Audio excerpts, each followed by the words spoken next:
बना था। उस मंदिर की देखभाल करने वाली एक औरत थी।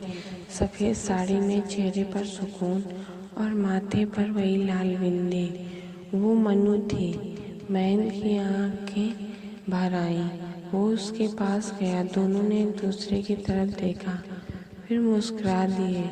बिना कुछ बोले मंदिर की घंटी बजी, हवा चली और शायद खुद भगवान भी उस अधूरी मोहब्बत के साक्षी बन गए। कहते हैं सच्चा प्यार मरता नहीं, वो बस रूप बदल लेता है।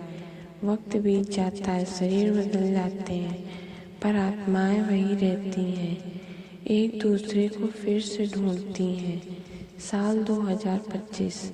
लखनऊ के कॉलेज में नए सेशन की शुरुआत थी। कैंपस के कोने में बैठे एक लड़की अपनी कॉपी में कुछ स्केच बना रही थी। उसका नाम था मानवी। वो शांत स्वभाव की मगर बहुत गहरी सोच वाली लड़की थी। उसी दिन क्लास में एक नया छात्र दाखिल लेकर आया, आदित्य। महेंद्र सिंह, लंबा, आत्मविश्वासी, मगर उसकी आंखों में कुछ जाना पहचाना सा दर्द था। जब उसने पहली बार मानवी को देखा तो एक पल को दुनिया थम सी गई। न उसे समझ आया कि ऐसा क्यों लगा, न उसे पता था कि उसकी रूह किसी पुराने वादे को याद कर रही थी। अगले कुछ दिनों तक दोनों में बस हल्की फुल्की मुलाकातें होती रहीं। कभी लाइब्रेरी में किताबें टकरा जाती, कभी कैंटीन में चाय का कप गिर जाता। हर बार जब उनकी आंखें मिलती तो दोनों के दिल में अजीब सा सुकून उतरता। एक दिन प्रोजेक्ट के लिए दोनों को साथ काम करना पड़ा।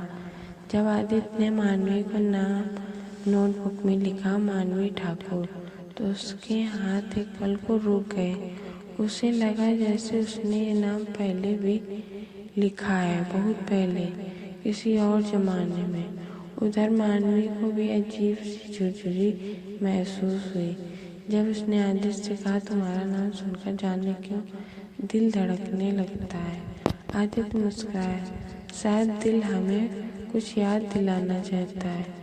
दोनों हंस पड़े, लेकिन दिल के अंदर कुछ था जो दोनों को बेचैन करने लगा। एक दिन कॉलेज में बारिश हो रही थी। मानवी भागते हुए कैंटीन पहुंची। बाल भीगे हुए थे और उसकी आंखों में वही चमक थी जो कभी मनु की आंखों में थी। आदित्य उसे देखकर जैसे किसी पुराने समय में चला गया।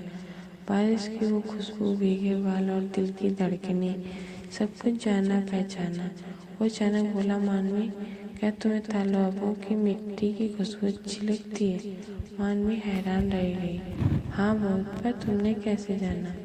आदित्य ने सिर झुका लिया। पता नहीं, जैसे किसी ने मेरे अंदर से कहा हो। उस पल दोनों की आंखों में आंसू थे और दोनों को महसूस हुआ कि यह रिश्ता नया नहीं है, ये तो बहुत पुराना, जन्मों से जुड़ा हुआ है। धीरे धीरे दोनों की भी नज़दीकियां बढ़ने लगी। आदित्य मानवी के साथ बैठकर घंटों बात करता, उसके सपनों, उसकी सोच, उसके डर के बारे में। उसे मानवी में एक ऐसी शांति मिलती जो उसने कभी महसूस नहीं की थी। एक दिन कॉलेज के गार्डन में बैठे थे।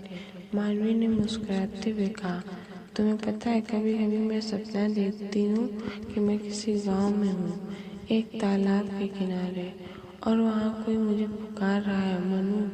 आदित्य के होंठ कांप गए। वो धीरे से बोला, और मैं भी सपना देखता हूँ कि मैं किसी को पुकार रहा हूँ, मनु, तो सुन तो सही। दोनों सन्न रह गए। वो पल किसी फिल्मी क्लाइमैक्स जैसा था। दिल में धड़कनें तेज, आंखों में नमी और रूह में पहचान। कुछ ही दिनों बाद दोनों ने महसूस किया कि वो एक दूसरे से अलग नहीं रह सकते। आदित्य ने कहा, मानवी, मुझे पता नहीं क्या है, पर ऐसा लगता है जैसे तुझसे वादा अधूरा रह गया था, जिसे अब पूरा करना है। मानो बोली, शायद हमने पिछली जिंदगी में कुछ कहा था जो वक्त पूरा ना कर सका। दोनों हंसे, लेकिन उसी रात दोनों ने एक जैसा सपना देखा। सपने में गाँव था, वही तालाब, वही मिट्टी की खुशबू। मानवी सफेद साड़ी में खड़ी थी और आदित्य उसके सामने झुका हुआ था। मानवी बोली, अगले जन्म में अगर हम मिले तो मुझे अधूरा मत छोड़ना। सपना एकदम वही था। दोनों ने अगले दिन बताया तो दोनों की रूह कांप गई। अब आदित्य और मानवी एक दूसरे से अपने हर राज बांटने लगे। कॉलेज के हर कोने में उनकी हंसी गूंजने लगी। मानवी कहती, कभी कभी लगता है तू ही वो है जिसका मैं इंतजार कर रही थी। आदित्य कहता है, नहीं मानवी, तू नहीं जानती, मैं तुझे जन्मों से ढूंढ रहा था। एक दिन आदित्य ने उसे पुराने गांव ले चलने का प्रस्ताव रखा। वो जगह जहाँ मेरे दादा दादी रहते थे। वहाँ एक तालाब है, चलोगी? मानवी ने हामी भर दी। जब दोनों वहाँ पहुँचे तो आदित्य के दादा का पुराना घर वीरान था, पर तालाब अब भी हरियाली में ढका हुआ। मानवी उस जगह को देखकर रो पड़ी। मुझे नहीं पता क्यों, पर ये जगह मेरे दिल में कुछ कह रही है। वो झुककर मिट्टी उठाती है और कहती है, इस मिट्टी की खुशबू, ये आवाज़ सब पहचानती हूँ। आदित्य उसके पास आया और कहा, याद है मनु, तूने कहा था अगर कभी लौटूं तो तालाब के किनारे आना। मानवी ने चौंक कर उसे देखा। आदित्य के होंठ कांप रहे थे, आंखों में आंसू थे। मैं आया हूँ मनु।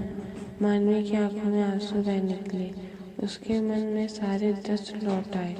वो तालाब, वो बारिश, वो आखिरी बीता वो खुशबुदार महल, और अगले ही पल दोनों ने एक दूसरे को गले लगा लिया।